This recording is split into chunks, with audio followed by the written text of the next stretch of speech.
Hello guys.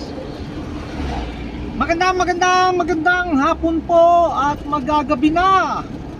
Tingnan nyo po dito sa labas ng mansyon Baguio.